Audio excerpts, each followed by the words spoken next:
অন্তর্বর্তীকালীন সরকারের উপদেষ্টা হিসেবে যুক্ত হলেন ব্র্যাক বিশ্ববিদ্যালয়ের সাবেক শিক্ষক আসিফ মাহতাব। এদিকে আরও একজন উপদেষ্টা হিসেবে যুক্ত হয়েছেন পিনাকি ভট্টাচার্য। আমাকে যদি উপদেষ্টা করা হতো তাহলে আমি অবশ্যই আমার এই কোয়েশ্চেনে আমি নতুন উপদেষ্টা পরিষদ এটা ইচ্ছা মতো হচ্ছে, যার যা খুশি যে যেভাবে লবি করতে পারতেছে প্রফেসর ইউনূসের সাথে সেই ঢুকাই দিচ্ছে। তারা ভুলে গেছিলেন এটা নতুন প্রজন্মের মানে সরকার, এটা কোনো আগের ওই গুনে ধরা বস্তা পচা আপনার ওই পাঞ্জাবি আর কুট পরে আর ওই স্যুট পরে নেতা হওয়ার ওই দিন শেষ। ওটা এম রহমান মাসুম আপনাদের সরকার, মুগ্ধদের সরকার, আবু সাইদদের সরকার। আমাদের জায়গা থেকে আমরা সেদিনই স্পষ্ট করে বিরোধিতা জানিয়েছি। এরকম নীরব থাকা, কঠিন সময় নিজের গা বাঁচিয়ে চলা লোকদেরকে আমরা উপদেষ্টা পরিষদে দেখতে চাই না। কিছুদিন পরপরই নিয়োগ দেওয়া হচ্ছে নতুন নতুন উপদেষ্টা, কিন্তু এখন এইটা আমরা কি দেখতে পাচ্ছি? আসিফ মাহতাব এবং পিনাকি ভট্টাচার্যকে নিয়ে। গাইজ আপনারা দেখলে অবাক হয়ে যাবেন সর্বশেষ তারা কি করে এবং তাদেরকে যে উপযুক্ত জায়গায় বসানো হয়েছে তারা সেই জায়গায় গিয়ে কি শুরু করে দিয়েছে। আপনারা সবাই এইটা জানেন, গত কিছুদিন আগে 3 জন উপদেষ্টাকে নিয়োগ দেওয়া হয়েছিল এবং তাদেরকে নিয়ে সাধারণ জনগণ রাজপথে নেমেছিল এবং তাদের পদত্যাগ চেয়েছিল। এইসব নিয়ে কিন্তু সার্জিস এবং হাসনাত আব্দুল্লাহ সরাসরি কথা বলে এবং তাদেরকে সরাসরি আলটিমেটাম দেয়। এখন সার্জিস এবং হাসনাতের উপর প্রতিশোধ নেওয়া হচ্ছে। আপনারা সম্পূর্ণ ভিডিও দেখবেন, তারপরে কিন্তু বুঝতে পারবেন এই নিয়ে পিনাকি ভট্টাচার্য, আসিফ মাহতাব সহ অনেকেই অনেক কথা বলে এবং আলোচনা সমালোচনা হয়। আপনাদের কাছে আমার একটা রিকোয়েস্ট থাকবে, সম্পূর্ণ ভিডিও দেখবেন, তারপরে আপনাদের মন্তব্য করবেন। এর আগে কেউ বাজে মন্তব্য করবেন না এইসব বিষয় নিয়ে। এই যে এগুলো দেখেন কি হতে যাচ্ছে। আজকে সারাদিনই ফেসবুক সয়লাভ হয়েছে ফারুকি আউট, আসিফ ইন। ঘটনা কি? এই ঘটনার তল খুঁজবার চেষ্টা করেছি। প্রিয় দর্শক, মুস্তফা সরোয়ার ফারুকিকে সংস্কৃতি উপদেষ্টা নিযুক্ত করার পর থেকেই সারা দেশে প্রতিবাদ উচ্চারিত হচ্ছে। আসলে তাকে কেন সংস্কৃতি উপদেষ্টা করা হলো এ নিয়ে বিস্তর প্রশ্ন সাধারণ মানুষের মধ্যে।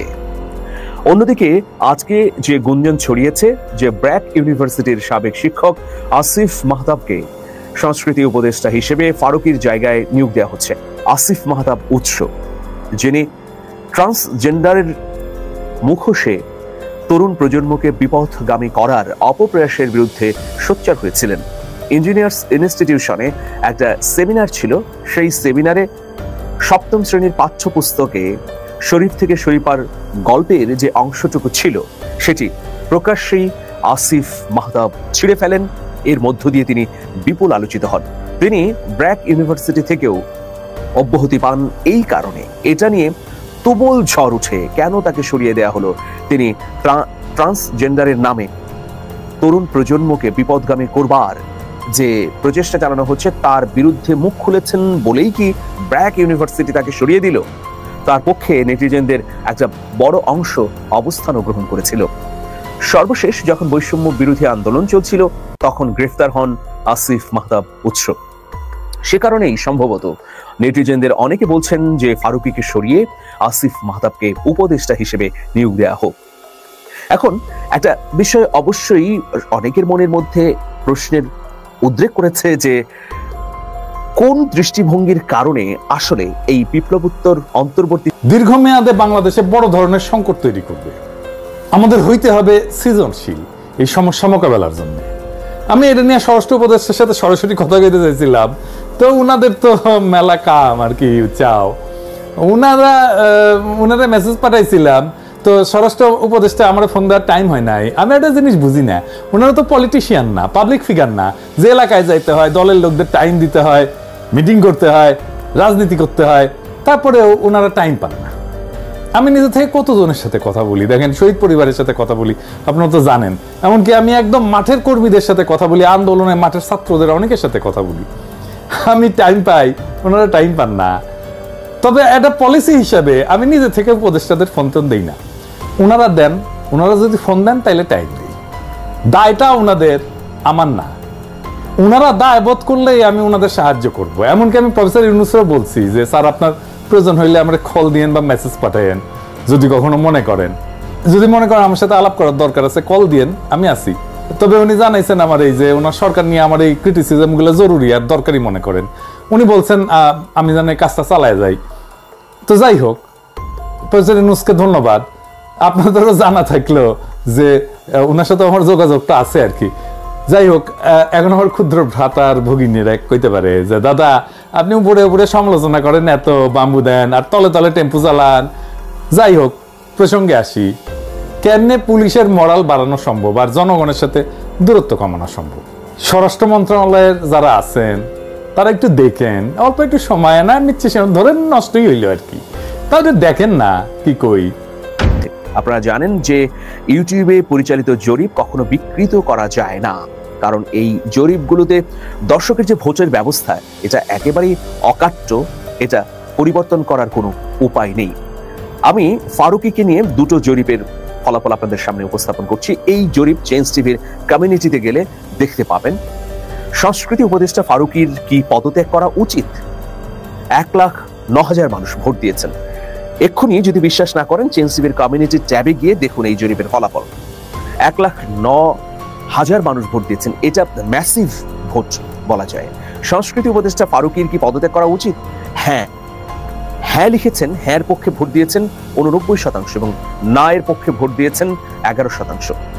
একইভাবে আমি যদি আরো দু একটি জরিপের কথা বলি, প্রত্যেকটি জরিপেই কিন্তু দেখছি যে 80 থেকে 90% মানুষ ফারুকীর এই উপদেষ্টা নিয়োগের ঘটনাটিকে ভালো চোখে দেখছে না। তো ওই যে বলছিলাম যে একজন বয়োজ্যেষ্ঠ মানুষ এসেছিলেন আমার কাছে, তার কাছে জানতে চাইলাম যে কেন আসলে প্রতিবাদ উচ্চারিত হচ্ছে প্রত্যেকটা জায়গা থেকে। প্রথমে জাহাঙ্গীরনগর বিশ্ববিদ্যালয় থেকে এই প্রতিবাদের সূচনা। ফারুকীকে যখন উপদেষ্টা হিসেবে শপথ দেওয়া হলো, সেই রাতেই কিন্তু জাহাঙ্গীরনগর বিশ্ববিদ্যালয়ের একদল শিক্ষার্থী প্রতিবাদে ক্যাম্পাসে নেমে আসে। এরপর দেশের বিভিন্ন জায়গায় প্রতিবাদ হয়েছে, মিছিল হয়েছে, সমাবেশ হয়েছে, রাজনৈতিক দলগুলো বিবৃতি দিয়ে এর নিন্দা জানিয়েছে। তো ওই ব্যক্তিটি বললেন, এই যে বৈষম্য বিরোধী ছাত্র আন্দোলন, এই আন্দোলনে কারা শহীদ হয়েছেন, এই আন্দোলনে অংশগ্রহণ করেছেন কারা, তিনি গ্রাম এবং শহর ভিত্তিক একটা চিত্র আমাকে জানালেন। তিনি বললেন, দেখুন, গ্রাম বা মফস্বল অঞ্চলের নিম্নবিত্ত পরিবারের শিক্ষার্থীরা বা সাধারণ মানুষ কিন্তু এই আন্দোলনে অংশগ্রহণ করেছে।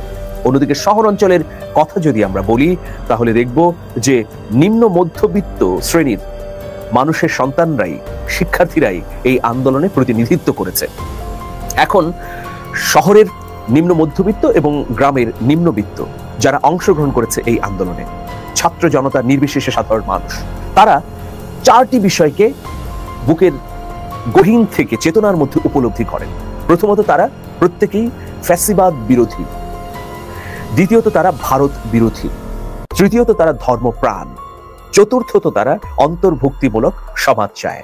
মানে মোটা দাগে এই আন্দোলনে অংশগ্রহণকারীদের মনন এবং বোধ যদি বিশ্লেষণ করি, তাহলে দেখছি যে তারা 16 বছর ধরেই ফ্যাসিবাদের নানা ধরনের নিপীড়ন এবং বৈষম্যের শিকার হয়েছে।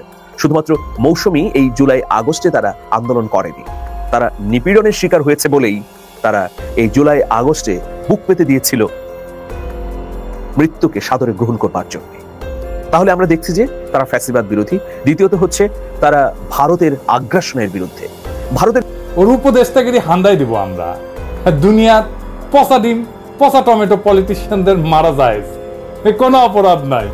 কেউ কইতে পারবে না যে পচা ডিম মারিছে, এটা খারাপ কাম করিছ, কেউ কইতে পারবে না, এমনকি ওয়েস্টেও না। আরে আমাদের দেশে তো মেক করে দিয়েছিল থাপ্পড়, প্রেসিডেন্ট রে 3 মাসের জেল খাচ্ছে।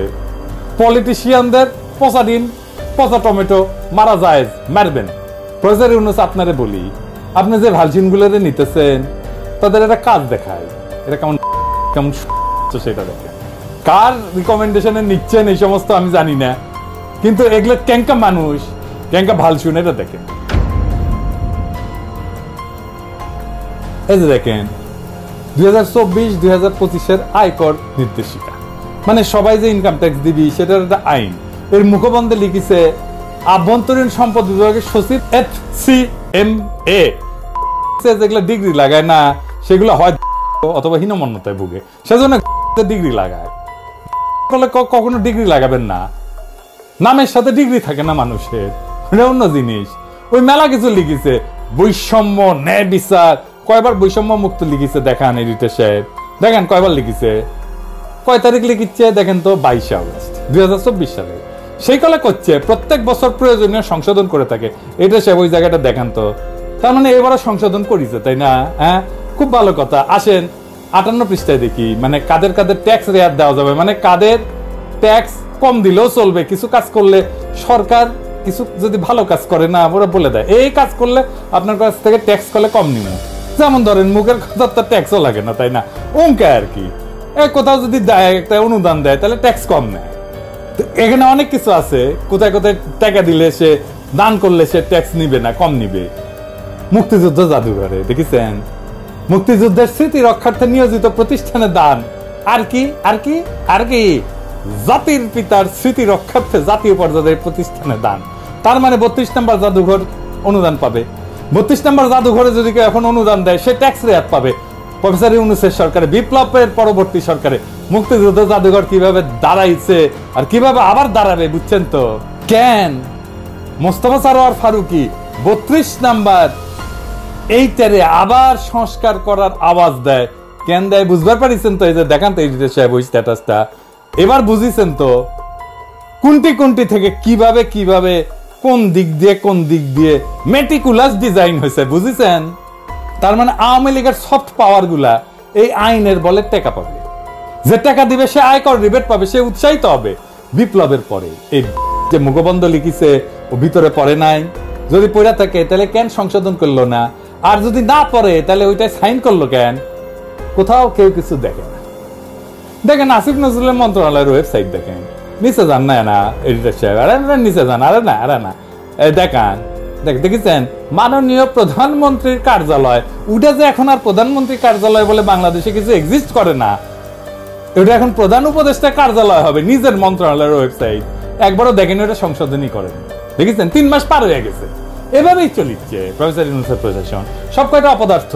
ভালো একটা বিষয় আছে কলে এটার বুঝছাও, সেটা হইতেছে যে এত অপদার্থ মানুষ একসাথে টিকিট কেটে কিন্তু দেখতে পারা উচিত, আপনি কিন্তু পাবেন না কোথাও, খুব দুর্লভ কিন্তু এমন অপদার্থ মানুষ এতগুলো একসাথে, কিন্তু আপনি দেখতে পারছেন ফ্রি, এটা একটা ভালো জিনিস বুঝছাও। আর একটা জিনিস আলাপ করি, এই যে গুলি খেয়ে আব্দুল্লাহ মারা গেল না, ও কিন্তু 100 দিন ভুগিছে, 5ই আগস্ট গুলি খাইছে, তারপরে 100 দিন ভুগিছে, তারপরে কুটিয়ে ওর চিকিৎসা হয়েছিল জানি না, কোন ভালসুন ডাক্তার ওর চিকিৎসা করেছিল জানি না, মাথা থেকে কলে গুলি বের করেছিল, তারপরে ফিরে গেছিল সে দেশ বাদশায় ফিরে গেছিল, তারপরে মাথার মধ্যে ইনফেকশন হচ্ছে বুঝেছো, আবার ফিরে আসছে, ওই ইনফেকশনে মারা গেছে।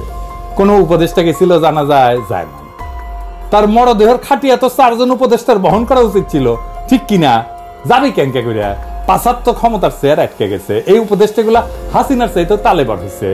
হাসিনা যেমন গণভবনে বসে বসে রাষ্ট্র চালাইতো, ঠিক এমনি হাসিনা যেমন মনে করতো যতদিন সে বেঁচে আছে ক্ষমতায় থাকবে, এরা ভাবিচ্ছে চিরজীবন ক্ষমতায় থাকবে, এরা ক্ষমতা থেকে গেলা এতে কি যে আপনারা তো দেখলেন এখানে কি কথা হচ্ছে, নতুন উপদেষ্টা এবং অন্যদিকে পিনাকি ভট্টাচার্যও কিন্তু গত পুরাতন উপদেষ্টাদেরকে নিয়ে অনেক কথা বলেন। গাইজ এইসব দেখে কিন্তু অনেক কিছুই বোঝা যাচ্ছে, এবং পিনাকি ভট্টাচার্য বলেন, আসিফ মাহতাব বলেন, তারা কিন্তু উপদেষ্টা হওয়ার জন্য যোগ্য, তারা আন্দোলনের সময় অনেক করেছে এবং শিক্ষার্থীদের মানে সরাসরি পক্ষ দিয়েছে, অন্যদিকে শেখ হাসিনার বিপক্ষে গিয়ে কথাও বলেছে। দর্শক শ্রোতা, বর্তমান সরকার কি করেছেন, তাদেরকে উপদেষ্টা না করে অন্য 3 জনকে উপদেষ্টা হিসেবে বসিয়েছেন, এবং এই জন্যই সাধারণ শিক্ষার্থীরা আবারও আন্দোলন করতেছে। দর্শক শ্রোতা, এইসব নিয়ে আপনাদের মন্তব্য কি, এটা কিন্তু আপনারা অবশ্যই কমেন্ট বক্সে লিখবেন, এবং আপনাদের কাছে আমার একটা রিকোয়েস্ট থাকবে, আমার চ্যানেলটি সাবস্ক্রাইব করবেন এবং পাশে থাকা বেল আইকনটি বাজিয়ে যাবেন, যাতে করে নেক্সট ভিডিওটা সবার আগে আপনাদের কাছে পৌঁছায়। ধন্যবাদ।